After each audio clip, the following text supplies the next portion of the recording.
Unsolved Mysteries. Her name is Dolly, and her very existence has set off a compelling debate regarding the future of cloning. How far is science willing to go? Should cloning be used to duplicate living human beings? Can it be used to bring back the dead? In Los Angeles, a young boy is rushed to the hospital in a state of full cardiac arrest. 2 years later, a little girl is brought to the same ER, unconscious and battered. The common link is this woman, a live-in nanny accused of murder and assault. He can pick up your scent even from a moving car. He's one of nature's original and best detectives. Meet Yogi the Bloodhound.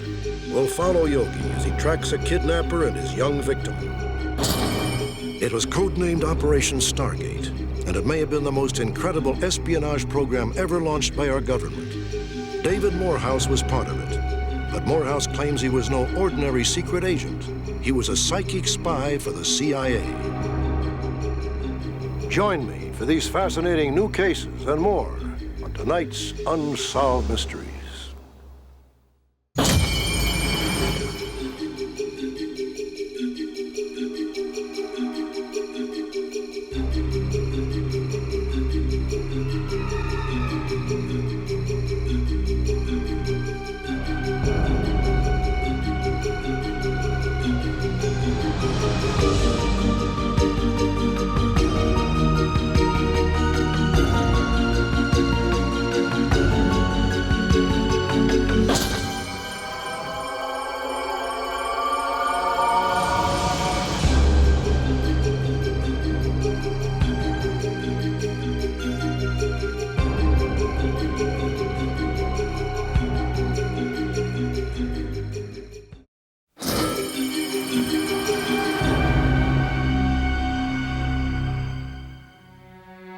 It is just a nondescript wooden building, but it was once headquarters for an incredible clandestine operation.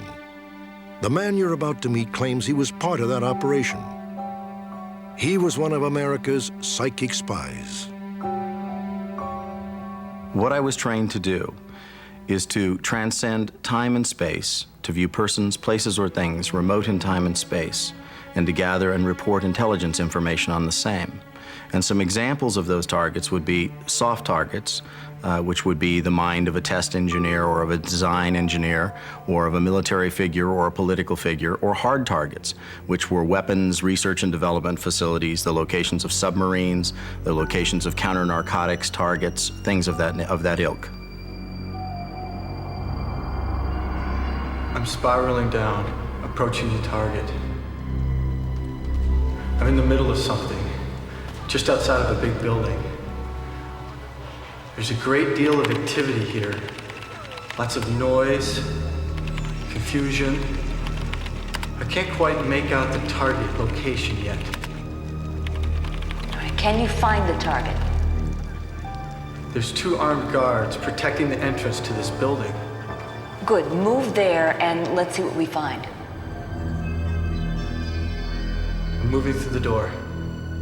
I'm going up a staircase. Looks like there's two more armed guards.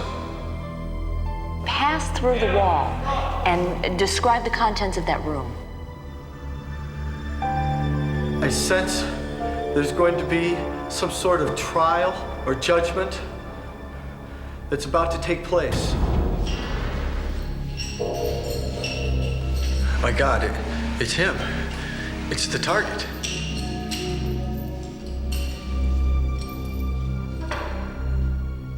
It is called remote viewing. The goal is to witness distant events and gather information by harnessing the psychic power of the mind. For at least 2 decades, American intelligence agencies employed this technique. Most recently codenamed Stargate, it was a top-secret espionage program the government never wanted you to know about. David Morehouse certainly never expected to be the man to blow the whistle on it.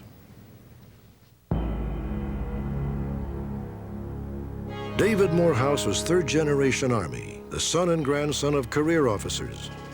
He graduated from Brigham Young University at the top of his class. His background in ROTC training put him on the military fast track.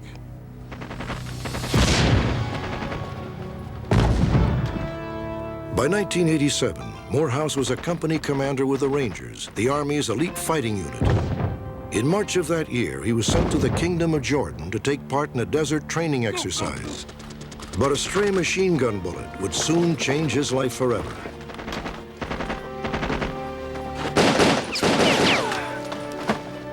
The bullet lodged in Morehouse's helmet, knocking him out cold. It was then that he claims he experienced a vision of overwhelming power. I had a messenger, or I could call it an angel or a spirit, that came to me during this time that I was knocked out. I had spent some 13 years of my life practicing the art and science of taking human life, and yet here I stood in the presence of something who said to me, very vividly, I recall, said to me, what you have chosen in life, the path you have chosen in life, is the wrong path, and you are now to choose a path of peace. And then it was over. But these sketches by Morehouse are testimony that it wasn't over. He began having horrifying dreams, nightmares so debilitating they drove him to an Army psychologist. The psychologist suspected that concussion had somehow released in Morehouse a latent psychic faculty. I half hoped that this individual would have me taken away and evaluated and medicated and make it all stop.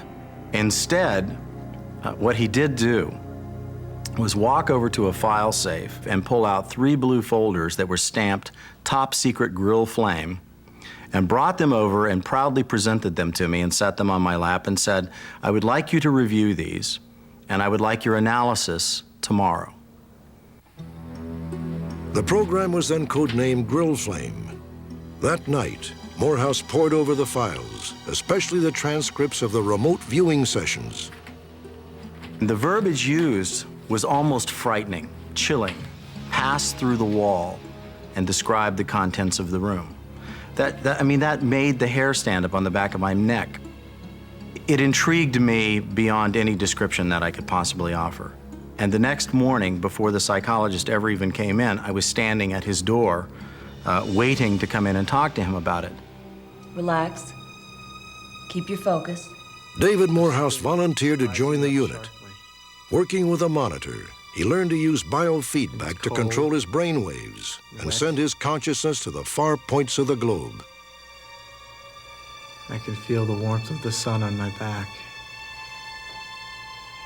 and the cold on my nostrils. I was obviously apparitional in form, and I was hovering above whatever it was from a very close distance, and I was moving. It wasn't the object that was moving, I was moving across the object. Peaking, dropping sharply. Hell, I don't know. I think it's a mountain. During practice sessions, the monitor placed a photograph of the target site in an envelope across the room. I missed it, didn't I? His first time out, David Morehouse demonstrated he had genuine ability. My first target was Mount Fuji. I was shocked. I didn't believe it. In that instant, I had gone to Mount Fuji and was describing what I saw, smelled, heard, and felt at that location. Over the next year, David Morehouse worked with 7 other remote viewers at Operation Stargate, steadily refining his psychic talents. One of his most difficult assignments came on February 17th, 1988. On that day, Marine Lieutenant Colonel William Higgins was taken hostage in Beirut, Lebanon, by a group of Shiite Muslims. Colonel Higgins was head of the United Nations group monitoring the fragile truce between Israel and Lebanon. My God, it's him. Are you certain? Of course I am. This is Colonel Higgins. English? You want English? Who sent you? Morehouse says he and the other remote viewers, desperate to find Higgins, began a marathon series of psychic sessions. He's not doing well. He looks worse. Even though we could see him being moved, and we could describe his surroundings in the room, and the beatings, and his physical conditioning, and his emotional condition, we still could not, or were not ever able to provide an address that would allow a rescue team to go in and effect the hostage rescue. He's gonna die. I can taste it.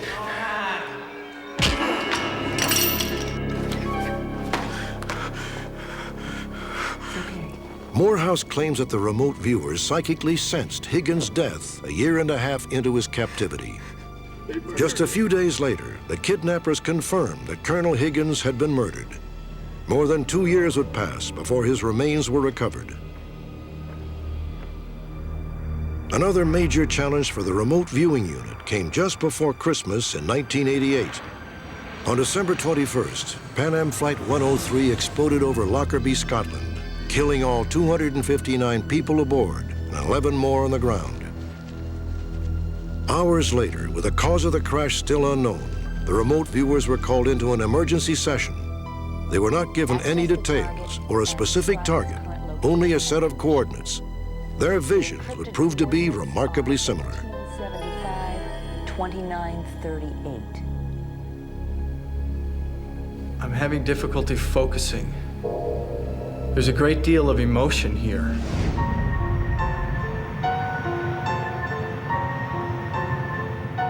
I see people sitting in a row, some sleeping, relaxing, some moving about. I'm gonna call this one. I'm looking at the interior of an airplane. That's it.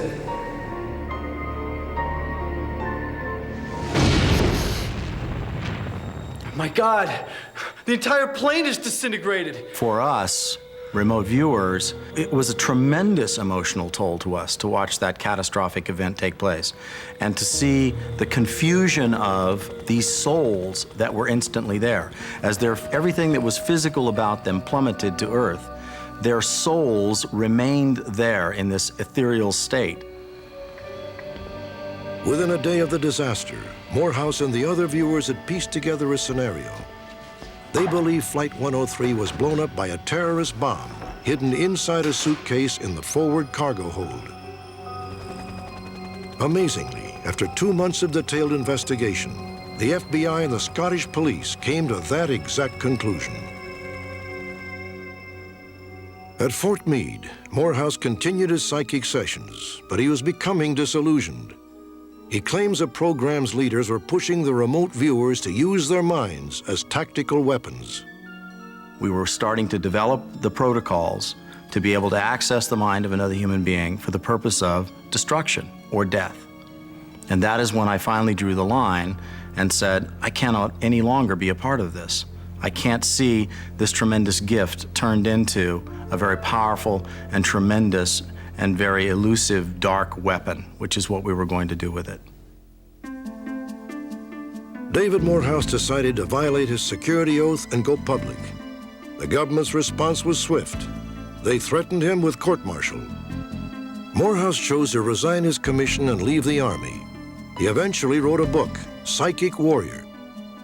In 1995, the CIA admitted the existence of Operation Stargate.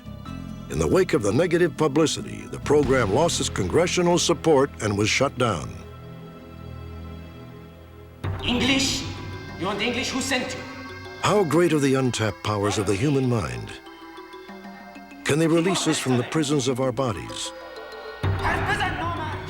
Can remote viewing be used to reveal the secrets of the past, the present, even the future? If you believe David Morehouse, the potential is real. The ramifications both awesome and ominous.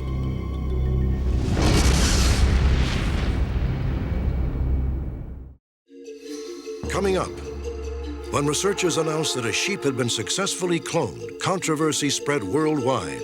What happens when science circumvents nature? But first, the search for a fugitive nanny suspected of assaulting the very children entrusted to her care.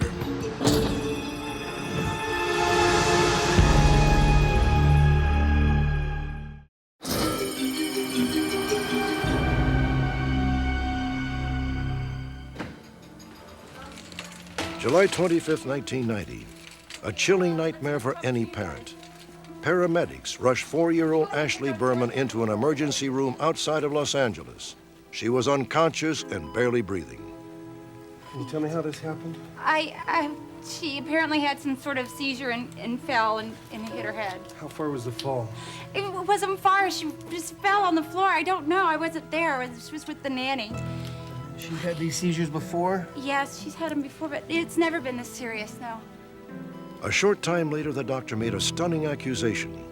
Ashley had been physically assaulted. The likely suspect, her nanny. I looked at him and said, no way. I said, I don't know what you're talking about. You know, Rosa would never hurt Ashley. She took care of her. We had neighbors that would see Rosa and Ashley at the park. They would call me up and tell me how lucky I was to have somebody like Rosa. I did not believe him. With more and more working couples facing the daunting challenge of earning a living and raising a family, many parents have been forced to rely on live-in nannies to care for their children. Most of the time, it's the beginning of a loving and wonderful relationship. But every so often, as in the case of Jeff and Sharon Berman, parents discover that they have unwittingly subjected their child to a reign of terror. Rosa, we understand you worked for our neighbor. How long did you work there? The Bermans met Rosa Hernandez in 1988 when she applied to be the live-in nanny for 2-year-old Ashley. That first day, Rosa was accompanied by her cousin who helped to translate. ¿Te gustan los niños y los niños te gustan a ti? Oh, a mí me encantan los niños. Me encantan. Rosa was very highly recommended by various neighbors. One neighbor that she worked for a couple years beforehand who swore by her that said that she was wonderful and she would be perfect to watch our daughter and that she had experience with kids and she was very good at what she did. Ashley es muy importante. But how would Ashley respond to Rosa? The Bermans had the answer very quickly. Ay, qué belleza. When we brought Ashley down to meet her, Ashley seemed to connect very well as Rosa connected with Ashley. So I felt that this was definitely going to work out and that she'd be good with Ashley. The next week, Rosa Hernandez moved in with the Bermans. From the outset, she and Ashley were practically inseparable. Everything seemed to be working out fine. Ashley seemed to be very fond of Rosa. We'd be at a store, Ashley would always go over towards the gums and say, can we buy this for Rosa? She always wanted to buy things for Rosa. She'd always talk about Rosa. She always wanted to, make Rosa be happy and feel happy. For a year, all went well. Then, however, Ashley began suffering from a series of mysterious injuries. How are you doing? Oh my goodness, what happened to your arm? A boy hit me. At school? Every time we asked Ashley, what happened, how did you get this, she'd always tell us it happened at school, that she hurt her hand on the swing, that a little boy hit her with a shovel, another child hit her with a Barbie. There was always an answer that it happened at school. Let's take a look here. But in February of 1990, it happened at home. A deep gash on Ashley's head that required several stitches. You fell down the stairs. Were you there, Mom? No, the nanny was with her. What happened? She jumped in the stairs and she tripped and she fell. According to Rosa, Ashley had been periodically blacking out and experiencing seizures. Although the Bermans never witnessed an episode themselves, they feared Ashley had developed a serious physiological disorder. We put Ashley through all kinds of tests. We put her through CAT scans, MRIs, which were very difficult to get a 4.5-year-old child into an MRI.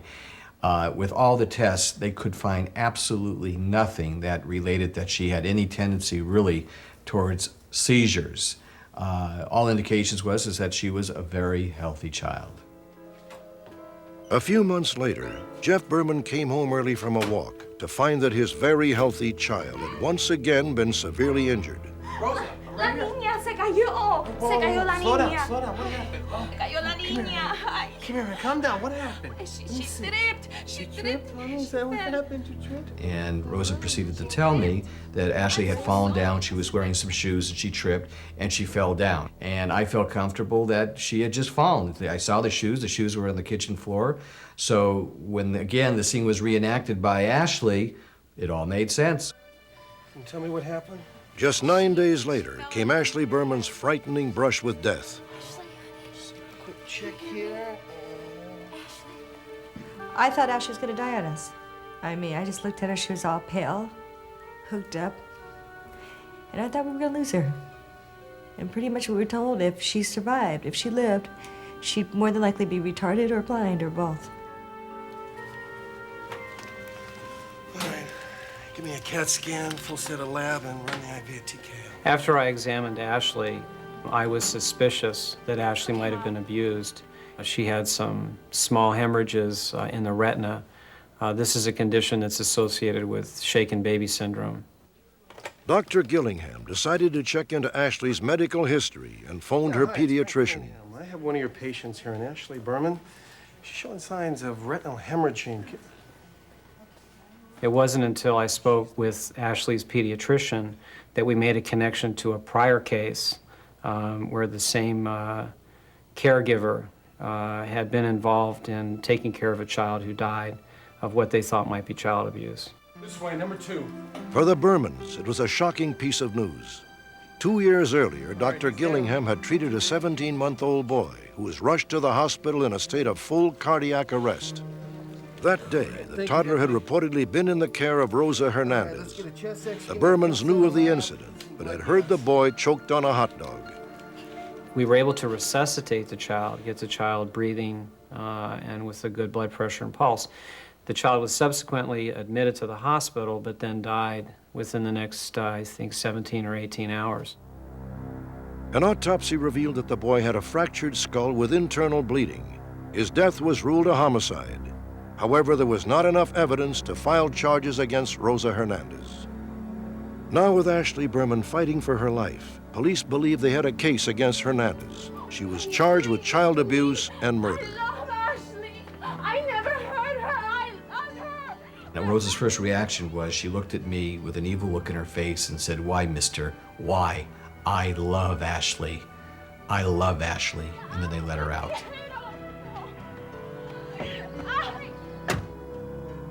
Ashley spent a full week in the hospital and eventually made a complete recovery. Today, she is 11 years old and more than willing to talk about her experiences with Rosa Hernandez. She used to push me down the steps. I would hide her remote control to get her back, and so she took silverware and hit my nails. And she would also take her earrings and poke them through my nails. And she would bang my head against the walls, the doors, and the wood floors. In March of 1991, Rosa Hernandez pleaded guilty to involuntary manslaughter and child abuse. Despite protests from the Bermans, she was released on her own recognizance and promptly disappeared. I believe that it's been a long enough period of time that she feels safe, and I fear that that's true, because if it is, she's back in the States and she may be babysitting right now another child that's going to fall victim to her abuse. Today, some 7 years after her traumatic ordeal, Ashley Berman has a younger brother and sister and a bright and promising future. Every time that I look at her, I visualize what could have been. The fact that she could have died, she could have been retarded, she could have had major learning disabilities. I'm very thankful that we were lucky that Ashley is a normal, healthy 11-year-old child today, because she may not have ever made it past 4.5. She would have been 4.5 forever. Maria Rosa Hernandez, a native of El Salvador, is now 32 years old. She is 5 feet 4 inches tall and weighs approximately 130 pounds. She is a mother of 3. Hernandez speaks broken English and has what appear to be burn scars on her right upper forearm. When we return, police enlist the astonishing abilities of Yogi the Bloodhound in the desperate search for a little girl.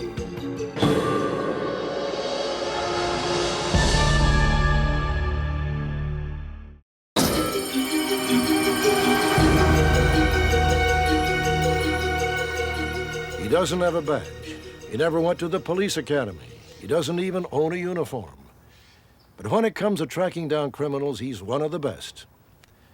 This is Yogi, a 5-year-old purebred bloodhound, one of 1,000 bloodhounds currently working in law enforcement. Forget all the modern investigating techniques. In this story, Yogi proves that nothing beats a remarkable nose of a bloodhound. Looking for a little girl, sir. May 18th, 1993. Police in Englewood, Colorado, a Denver suburb, searched door to door for 5-year-old Allie Bareilles. Allie was last seen playing in the courtyard of the apartment complex where she lived with her family. Her babysitter went inside for a few minutes. When she returned, Allie had disappeared. The search continued for 4 days, but police could not find a single clue. Finally, they turned to an age-old crime-fighting tool. I had never been exposed to the Bloodhounds and the work that they do, and it was certainly anything we could try to do to find this little girl. As news cameras rolled, Yogi the Bloodhound and his handler, Canine Officer Jerry Nichols, went to work. Yogi took Allie's scent from clothing she had recently worn, then started moving.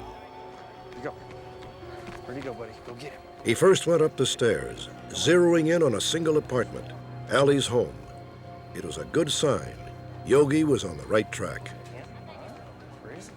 I wanted to have hope that this bloodhound would be able to find our granddaughter.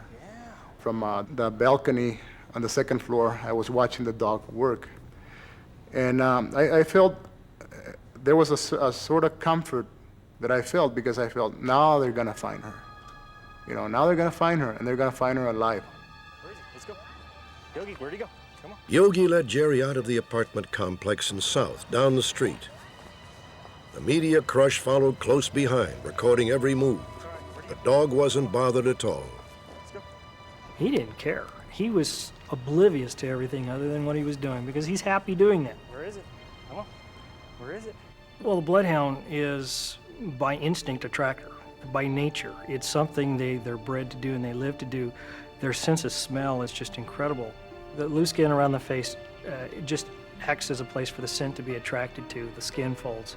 The jowls, the slobbering is the moisture that the dog is emitting will actually help enhance that scent around his face. He's putting the moisture in the air. And those long, dangling, floppy ears, it kind of stirs it up in front of him. Where is he, buddy? Leave it. A scent trail, whether animal or human, comes from thousands of dead skin cells that are constantly being shed. If those cells are not swept away by weather changes like snow, rain, or severe winds, the scent could remain clear for up to a month. Where is he? Come on. When a dog is introduced a specific scent to track, he basically focuses on that scent and forgets and ignores the rest. His job is, this is the scent I have to work, this is what I'm going to go with. As Yogi followed Allie's scent, Jerry quickly recognized a familiar pattern in the way the dog was working. If a person's walking on foot, the scent's a little bit stronger, and they're going to stay by the sidewalk, but he is working wide between the street and between the fronts of businesses, and he's still picking it up on the fringes. And seeing him do that before, it just, in my mind, he was working a car. Where is he? Unbelievable as it seems, we leave scent trails even from fast-moving cars. The skin cells shoot out through the car's ventilation and exhaust system and are deposited on the side of the road where a bloodhound's nose can quickly pick them up. Let's go. Where is he? Come on. We've even done scenarios in training where we'll put a person in a trunk that's sealed up, and they still can pick it up. His world is his nose. Where is he, buddy? Good boy. Go get him. Come on. Yogi led the search party south for several miles, covering almost 40 city blocks. At the entrance to a freeway, he headed straight up the westbound ramp. Yo, where is he, buddy? Oh, good dog. Yeah, good dog. I was very skeptical that that dog was doing anything other than going for a walk. But when he took that first ramp to I-470 and did so with so much confidence, then I started to wonder, you know, maybe the dog is really onto something here. Now we're on an interstate. As far as I know, we could end up coming around I-70 heading towards California. Do you think he's still got it? Oh, I know he's got something. I mean, that's why he's coming this way, but I don't know how far we're gonna go or where we're gonna go. Let's go. Come on, buddy. The search party drove west to the next exit. Would the scent trail lead Yogi further down the freeway or off the exit ramp? Hey, come on. Let's go. Leave it. Where is he? Come on. Sure enough, he kept on working, and he went past it. So then we'd load him up, go to the next exit, and we did the same thing several times. To save time and effort, the police decided to skip the fourth exit and move on to the fifth. Yogi quickly made it obvious that they had overshot the mark and lost the trail. He doesn't have it here. We're gonna have to get back on the other side. We've had everything going westbound up to here. Now it's not here. Come on. Where is he? Come on. They backtracked 1/2 mile to the previous exit. Yogi again picked up the scent and led them off the freeway. He headed in the direction of a wooded area, Deer Creek Canyon.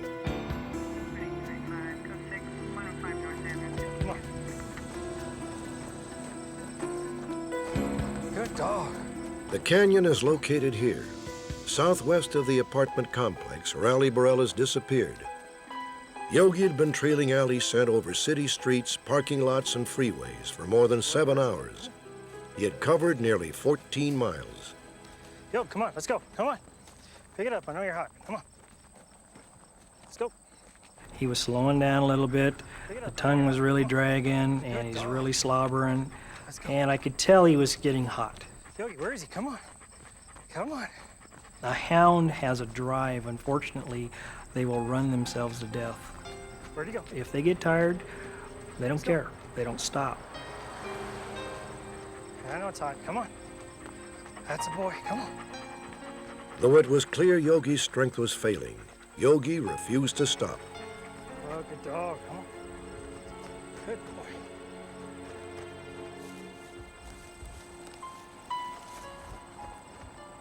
He basically kept looking at me as to why are we stopping? Come on. Come on. Come on. I'm not ready to stop. I want to keep going. This is my track.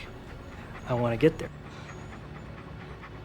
It's kind of hard for him. He didn't really appreciate me putting him up, but I put him up. Let's go. Up. Jerry felt he had no choice. Yogi had to rest. Before Jerry could bring the dog back the next morning, human volunteers picked up the search. Within an hour, they knew why Yogi had not wanted to quit. The body of Ali Bareilles was found less than 2 miles from the point where Yogi had been forced to stop. Hey, over here! Without Yogi, Ali's body might never have been discovered. I think at first that didn't sink in because I was pretty upset at the fact that Ali was found dead. And then over time, I realized everything worked just right. You know, he was started right, the dog worked well.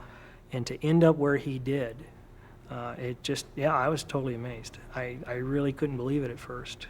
Because he was able to find her, we were able to at least have a decent funeral for our granddaughter. We were able to view her. We were able to be there with her. It was something because we felt that we had found her. We had a type of joy that we felt, okay, everybody is here again together. Boy, come on, let's go. Yogi's job was not over. Ali's killer unwittingly left behind a single vital clue, his scent. Yogi took that scent and trailed it back to the same apartment complex where Ali had lived. The killer had apparently returned to the scene of the kidnapping. The track was working, so that focused our investigation as to, we were looking for someone that had been in the same area and brought our focus back to the apartment building. Police have not yet found Ali's killer. While the investigation continues, Ali's family and friends have set up a foundation to donate bloodhounds to police departments. We were going to do something in memory of our granddaughter. And my thoughts were, what if there were always bloodhounds available minutes, seconds, you know, after a child is called in missing? What if those bloodhounds would be available? Would they be able to find a child before that child gets hurt? Would this one bloodhound, had he been there minutes after our granddaughter had been abducted, would this bloodhound have been able to find our granddaughter right there in somebody's apartment in the apartment complex before she was hurt? These dogs have a purpose in law enforcement. I mean, we're out here working for the communities and the citizens do not care what it takes to get the job done. They just expect you to do everything you can. And if this is a tool to help us do that, that's what we do, and that's how we approach it. And they really have done some amazing things for us. Yo, come on, let's go. Come on. Pick it up. I know you're hot. Come on. Good dog.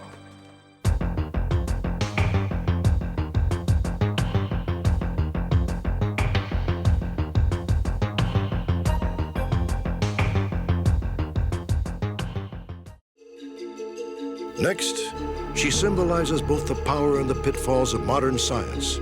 She is a first perfect clone, and her existence may forever alter our concepts of life and death.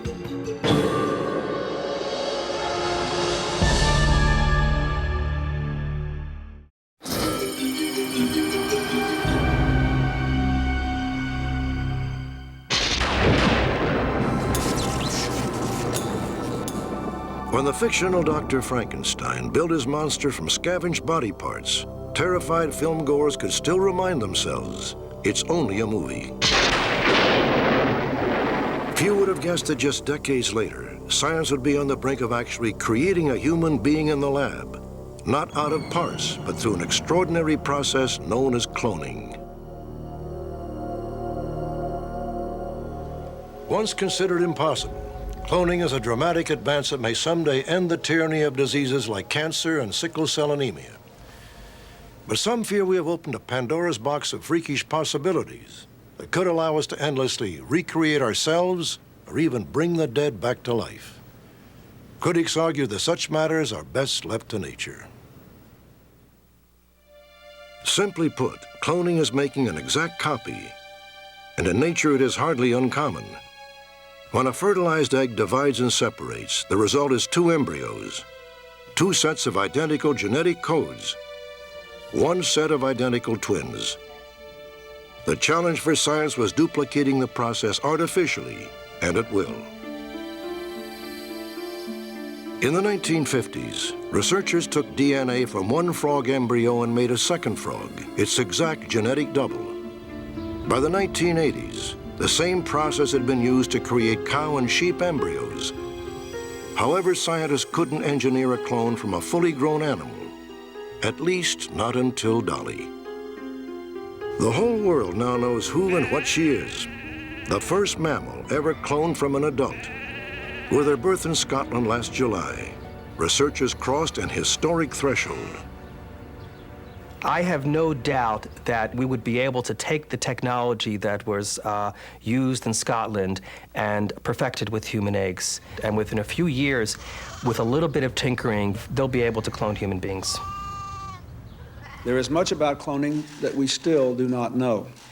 That looming possibility prompted an immediate response from the president. Upon human creation is not simply a matter of scientific inquiry. It is a matter of morality and spirituality as well. Therefore, today I am issuing a directive that President Clinton's ban on federal funding of human cloning research came amidst rampant speculation that it was not a question of if, but when human cloning would be a reality. Countries can pass laws, they can regulate, they can discourage in a very legitimate way, but they ultimately cannot control cloning. There's no way to prevent some latter-day Victor Frankenstein from cloning a human being if indeed she or he chooses to do so. The presumed difficulty of imposing controls has spawned dire predictions. Perhaps cloning would lead to the creation of a workforce of enslaved clones, or end in a race of fiendish humanoids without souls. Or perhaps the search for people to clone will reach beyond the grave. It is possible to freeze cells, and if the cells are frozen properly, you could bring, for example, a dead person back to life in the sense of bringing his genes back to life. People today could die, have their cells frozen down, and potentially in the future, these people could have clones of themselves born.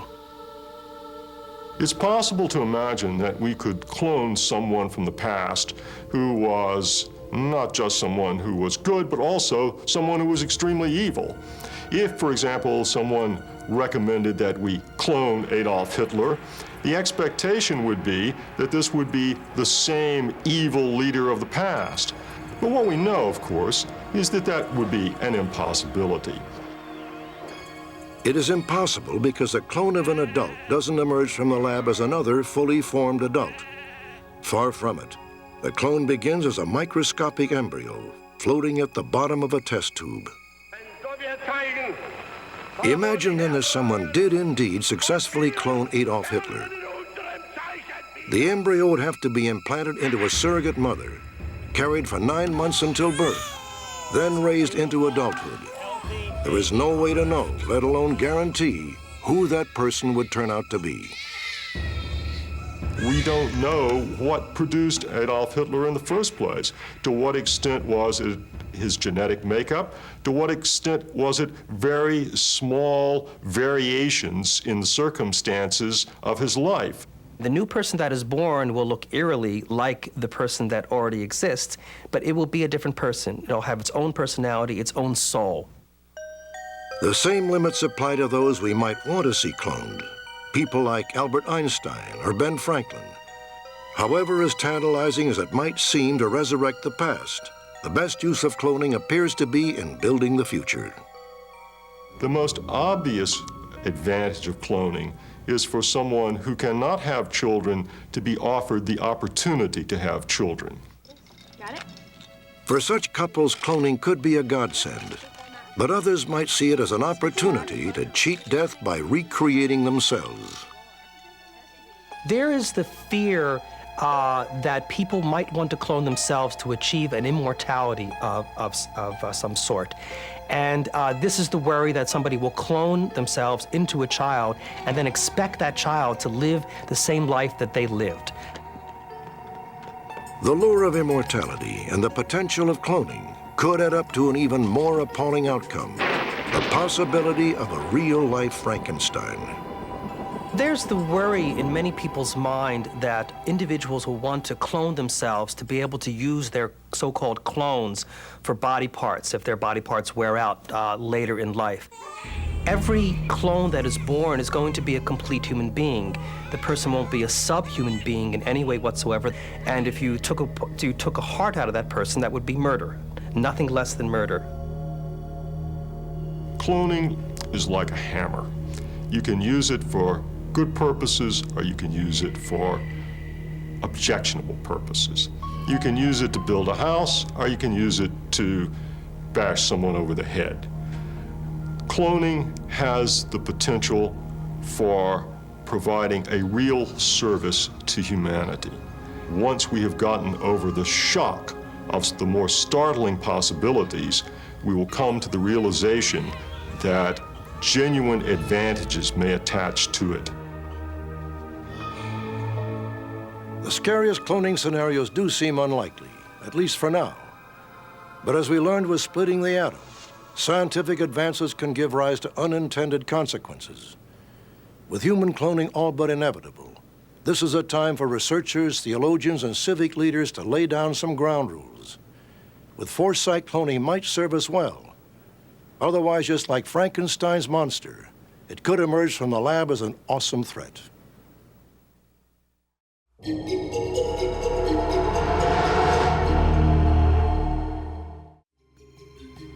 Join me next time for another fascinating edition of Unsolved Mysteries.